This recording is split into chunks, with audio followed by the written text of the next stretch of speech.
Since of congressional action on immigration, both Presidents Trump and Obama have taken on the issue with executive orders. Is it the right way to handle it? Let's bring in tonight's Power Panel. We have former acting ICE director, now Fox News contributor, Thomas Homan, the former Homeland Security spokesperson under the Obama administration, Marcia Catron, and Fox News contributor, former GOP Congressman Jason Chaffetz, also author of the new book bestseller Deep State. Welcome to all of you. Thank you. All right, Marcia, I want to start with you. First of all, this idea of the additional troops that have been sent to the border. We are told that there are going to be an additional 5,200 active troops joining the 2,000 or so, plus National Guardsmen who are there. They're going to be armed, but not going to be confronting any folks who arrive at the border. They're about logistics. They're about support. What do you make of it? Yeah, well, nobody wants to hear this, but there's no good solution to this, and taking a bunch of troops to the border is not going to do very much. We've done that before. It just doesn't work. We did it under the Obama administration.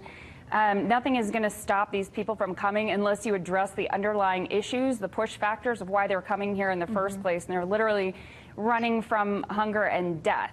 So, you know, states like where I am now in New Mexico and Texas have sent the National Guard before, but under a posse comitatus, they don't actually have the authority to do any kind of domestic enforcement. So they're really just there in a supportive role. Yeah, and Thomas, I mean, you're the one who has real life experience with what's actually happening at our borders. What don't these troops mean to the equation?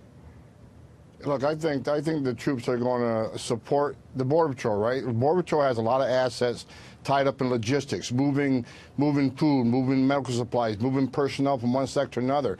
This is where the armed forces can take those jobs, and that's going to release the men and women from the Border Patrol to stand that front line and defend this nation. I think it's a good idea that the military's down there. I think they're going to be very useful to the Border Patrol.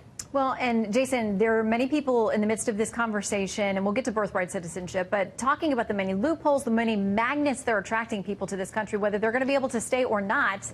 And they say only Congress can solve this. It has been going on for decades. There have been numerous attempts when you were in Congress. Even within this last year here, this last calendar year, nothing gets done. Well, let's understand, it is illegal to come across the border of the United States of America if you don't have the proper documentation. We don't need another law to tell us that.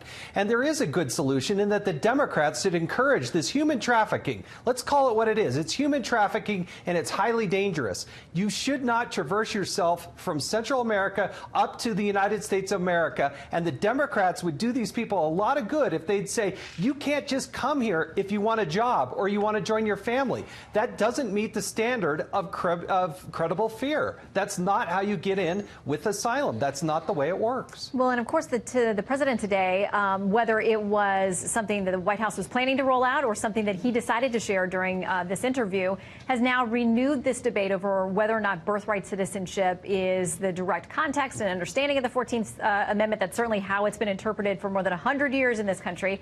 But it's renewing this debate. And tonight there is an interesting piece in the Washington Post. The headline, Trump's proposal to end birthright citizenship is unconstitutional. It's by George Conway, conservative, and Neil Katyal, who leans to the left.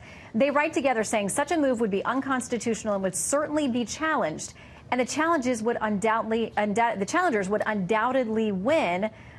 Marcia, how about that? Because a lot of folks think, listen, the Supreme Court has not ruled directly on this question of whether people who are in this country illegally and have a child are still, the child should get automatic citizenship. There's been a very close decision back in 1898, but it sounds like the president actually wants this to go to the Supreme Court for a final decision on these facts. Right. And look, treating our Constitution should not be treated like an Etch-a-Sketch. You can't just erase something and then, you know, through executive order and then go back. Because the next president after this will be able to go back and change it. And that just sets a really dangerous precedent. That creates a lot of chaos. That means, you know, if President Trump happens to reverse citizen birthright now, then the next president can just reverse it back. And that's ping-ponging our Constitution. That doesn't make any sense. And then it could lead to what if the next president is highly liberal and wants to repeal the Second Amendment? I just think it creates a chaos and a dangerous precedent. All right.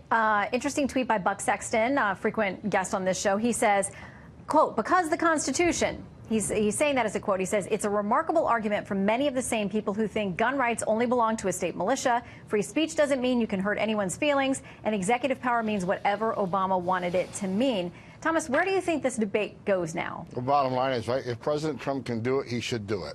When I was in Border Patrol Academy back in 1984, they were teaching me how to enforce the law against those, as Jason Chaffetz says, violate the laws and enter this country illegally, which is a crime. At the same time, they're telling us about this birthright citizenship. I'm thinking, this is crazy. Look, this entices people to come to this country. It encourages people to come to this country. I've been doing this job for a long time, and people that enter this country legally, they hide out long enough, they have several U.S. citizen kids. Then the Democrats will say, well, ICE, why'd you arrest this guy for 8 years, has 2 U.S. citizen kids? Well, look, he chose to have these U.S. citizen kids, knowing he was here illegally, knowing he was ordered removed by an immigration judge. This just, look, it entices people, and it's just not about enforcing law. People are going to die coming to this country because, as Jason Chaffetz said, the Democrats talk about abolishing ICE. They talk about sanctuary cities. They talk about, you know, all these issues that entice people to come to this country. We got to stand by the rule of law, and that's what the president's doing, and I salute him for doing it. Well, you know, this coming so close to the midterms, of course, a lot of folks today say it's purely political. Here is what Chicago Mayor Rahm Emanuel, and we're going to talk about some things going on in Chicago later on in the show. Here's his tweet. Please, I know election season catnip when I see it. The president doesn't have this authority, but he does have an interest in dividing the country and riling up his base. This is midterm election nonsense. Jason?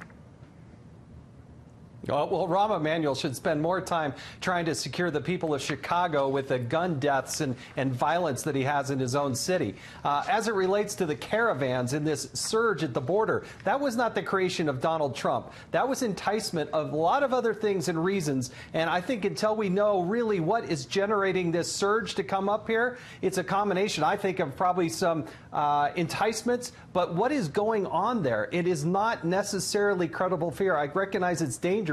But the president has a duty and obligation to protect the United States of America, and he's doing everything he's supposed to in order to do so, and I applaud him for it. Well, we'll see, because almost everybody agrees the minute this does become a reality, if the president tries it, it's going to court. That's one thing we probably all agree on. Yeah. Marcia, Thomas, and Jason, Yes. we may not agree on the outcome, but thank you all very much.